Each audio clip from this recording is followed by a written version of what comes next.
সপ্তাহে 4 ঘন্টা কাজ করেও ধনী হওয়া যায়। কেউ যদি এসে তোমাকে এই কথাটা বলে, তুমি কি বিশ্বাস করবে? টিম ফেরিস তার বই দ্য 4 আওয়ার ওয়ার্ক উইকে এই কথাটাই বলেছেন। এই বইতে তিনি শুধু এটাই বলেননি যে এরকম কেন হওয়া সম্ভব, তার সাথে সাথে তিনি এটাও বলেছেন এরকম কি করে সম্ভব। তো প্রথমে দেখা যাক এরকম কেন সম্ভব, তারপর আমি আমার নিজের ইউটিউব জার্নির সঙ্গে রিলেট করে বলবো এরকম কি করে সম্ভব। তো ফার্স্টে কেন সম্ভব? এটা সম্ভব কারণ এটা কোনো কাল্পনিক জিনিস নয়। আজকের দিনে বহু মানুষের জন্য এটা অলরেডি সত্যি হয়ে গেছে। যেমন তুমি যে কোনো ইউটিউব চ্যানেল দেখো যেগুলোতে লাখের উপর সাবস্ক্রাইবার্স রয়েছে, যেমন বিবিকি ভাইন্স বা টিভিএফ, যাদের ভিডিওগুলোতে রোজ লাখ লাখ ভিউজ পড়ে। এবার আমাদের ইউটিউব চ্যানেল অনুযায়ী প্রতি 2000 ভিউতে $1 অ্যাড রেভিনিউ জেনারেট হয়। কেউ যদি সপ্তাহে আরও বেশি ভিডিও আপলোড করে তাহলে তার আরও বেশি অ্যাড রেভিনিউ জেনারেট হবে। তাহলে যদি কোনো চ্যানেলে রোজ 1 লাখ ভিউজও পড়ে তাহলে সেই চ্যানেলে রোজ $50 অ্যাড রেভিনিউ জেনারেট হয়, মানে মাসে 50 × 30 $1,500, যেটা আমাদের ইন্ডিয়ান কারেন্সিতে হয় 1 লাখ রুপিস, মানে মাসিক আয় 1 লাখ টাকা। ভাই, 6 ফিগার মান্থলি আর্নিং ইন্ডিয়ার হিসাবে বড়লোক হওয়ার জন্য যথেষ্ট। এরকম ধনীদের লেখক নিউ রিচ বলেছেন। নিউ রিচ আর ওল্ড রিচদের মধ্যে পার্থক্য হলো, ওল্ড রিচ লোকেরা অসহায়তায় প্রতিদিন 9টা থেকে 5টা কাজ করে, নিজের ইচ্ছে মতো কোনো এক জায়গায় বেশি দিন থাকতে পারে না, তাদের একটা এক্স্যাক্ট লোকেশনে থেকেই কাজ করতে হয়। যেখানে নিউ রিচ লোকেরা যেদিন খুশি নিজের ইচ্ছে মতো 9টা থেকে 5টা কাজকে স্কেপ করতে পারে। তারা পৃথিবীর যেখানে ইচ্ছা যতদিন ইচ্ছা নিজের খুশিতে থাকতে পারে এবং সেখানে থেকে নিজের কাজও করতে পারে। আর সবথেকে বড় ব্যাপার, এটা তাদের মাসিক ইনকামেও কোনো ক্ষতি করে না। তুমি যে কোনো সাকসেসফুল এন্টারপ্রেনিউরকে দেখো, তারা সবাই নিউ রিচ ক্যাটাগরিতে বিলং করে। এখন এটা সম্পূর্ণ তোমার নিজস্ব ব্যাপার, তুমি কোন ধরনের লাইফস্টাইল পছন্দ করবে, নিউ রিচ নাকি ওল্ড রিচ।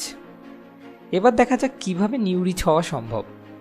আজকের দিনে তো প্রচুর রাস্তা রয়েছে, কিন্তু তার মধ্যে সবথেকে বেশি এফেক্টিভ আর পপুলার রাস্তা হলো এন্টারপ্রেনিউরশিপ। তুমি একটা প্রোডাক্ট তৈরি করো আর তারপর সেই প্রোডাক্টটা ইন্টারনেটের মাধ্যমে বিক্রি করো। এটাই এন্টারপ্রেনিউরশিপের বেসিক ফান্ডা। তুমি তোমার প্রোডাক্টের মাধ্যমে এই সোসাইটির মানুষদের যত বেশি ভ্যালু প্রোভাইড করবে, তোমার প্রোডাক্টের চাহিদা ততটাই বেশি হবে।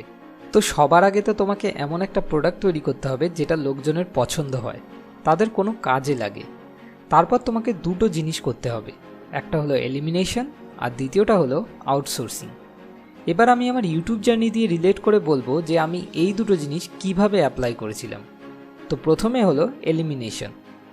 একটা 80-20 প্রিন্সিপাল আছে, যেখানে বলা হয়েছে সবসময় 80% রেজাল্ট আসে 20% কজেস থেকে। চ্যানেলের শুরুতে আমি ফেসবুক, টুইটার এইসব জায়গায় আমার চ্যানেলের লিঙ্ক শেয়ার করার জন্য অনেকটা টাইম নষ্ট করতাম। তারপর আমি যখন 80-20 প্রিন্সিপালটার ব্যাপারে পড়লাম, আমি দেখলাম যে আমার চ্যানেলে ওই 20% কাজ কোনগুলো যার জন্য আমার 80% রেজাল্ট আসছে। আমি উত্তর পেলাম ওই 20% কাজ হলো আমার ভিডিওর কন্টেন্ট।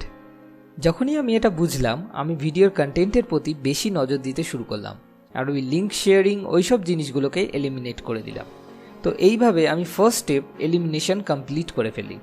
এবার দ্বিতীয় স্টেপ হলো আউটসোর্সিং। আমরা সপ্তাহে যে 3টে করে ভিডিও আপলোড করি তার জন্য আমাদের টোটাল অন অ্যান অ্যাভারেজ 12 ঘন্টা কাজ করতে হয়।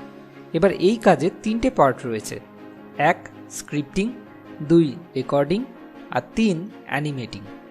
এবার আমি দেখলাম যে এর মধ্যে কোন কোন কাজগুলোকে আমি আউটসোর্স করতে পারি, মানে যে কাজগুলো আমি ছাড়া অন্য যে কোনো কেউ সহজেই করতে পারবে। আমি উত্তর পেলাম অ্যানিমেশন বানানো আর স্ক্রিপ্টিংয়ে যে হিন্দি আর ইংলিশ দুটো আলাদা আলাদা ল্যাঙ্গুয়েজে ট্রান্সলেট করতে হয়, এই কাজগুলো অন্য যে কোনো কেউই করতে পারে। তো আমি এই কাজগুলোকে আউটসোর্স করে দিলাম। এখন আউটসোর্সিং করার সময় এটা খেয়াল রাখা খুব দরকার যে সেটা যেন সঠিক লোকের সঙ্গে করা হয়। তো আমি সঠিক লোক খুঁজতে শুরু করলাম। আমার ভাইয়ের ছোটোবেলা থেকেই অ্যানিমেশন শেখার খুব ইচ্ছা ছিল, তো আমি ওকে ভিডিও স্ক্রাইবে কী করে খুব সহজেই অ্যানিমেশন বানানো যায় সেটা শিখিয়ে দিলাম আর অ্যানিমেশন বানানোর কাজটা ওকে দিয়ে দিলাম। এবার বাকি থাকলো ট্রান্সলেশনের কাজ। আমার গার্লফ্রেন্ড শুরু থেকেই আমার এই কাজটাকে খুব সাপোর্ট করতো আর আমি জানতাম ও যদি কোনোভাবে এটার অংশ হতে পারে তাহলে খুব খুশি হবে। তো ট্রান্সলেশন করার কাজটা আমি ওকে দিয়ে দিলাম। আগে সপ্তাহে 3টে ভিডিও দেওয়ার জন্য আমাকে একা সপ্তাহে 12 ঘন্টা কাজ করতে হতো, কিন্তু আউটসোর্সিং করার পর সেই কাজগুলো 3 জনের মধ্যে ভাগ হয়ে যাওয়ায় এখন 3 জনকে গড়ে সপ্তাহে 4 ঘন্টা করে কাজ করতে হয়। তো টিম সলিউশন ফর লাইফ প্রবলেমসের প্রতিটা মেম্বারের জন্য সত্যি অলরেডি 4 আওয়ার ওয়ার্ক উইক তৈরি হয়ে গেছে। এবার আসে ইনকামের প্রশ্ন। যদিও আমরা এখনও 1 লাখের মতো অত বেশি সাবস্ক্রাইবার্স গেইন করতে পারিনি, তবু যে রেটে সাবস্ক্রাইবার্স বাড়ছে যদি এইভাবেই বাড়তে থাকে, তোমরা সবাই যদি এভাবেই আমাদের পাশে থাকো, তাহলে আমার পুরো বিশ্বাস আছে আগামী 1 বছরের মধ্যেই সলিউশন ফর লাইফ প্রবলেমসও 1 লাখ সাবস্ক্রাইবারের গণ্ডি পেরোতে সক্ষম হবে। আমি এই জিনিসগুলো টিম ফেরিসের বই দ্য 4 আওয়ার ওয়ার্ক উইক থেকে শিখেছি। যদি তুমি এই প্রসেসটার ব্যাপারে আরও ডিটেলসে জানতে চাও, তাহলে নিচে ডেসক্রিপশনে দেওয়া লিঙ্ক থেকে গিয়ে amazon.in থেকে তুমি এই বইটা কিনতে পারো। পরের ভিডিও পরের শুক্রবার। Thanks for watching.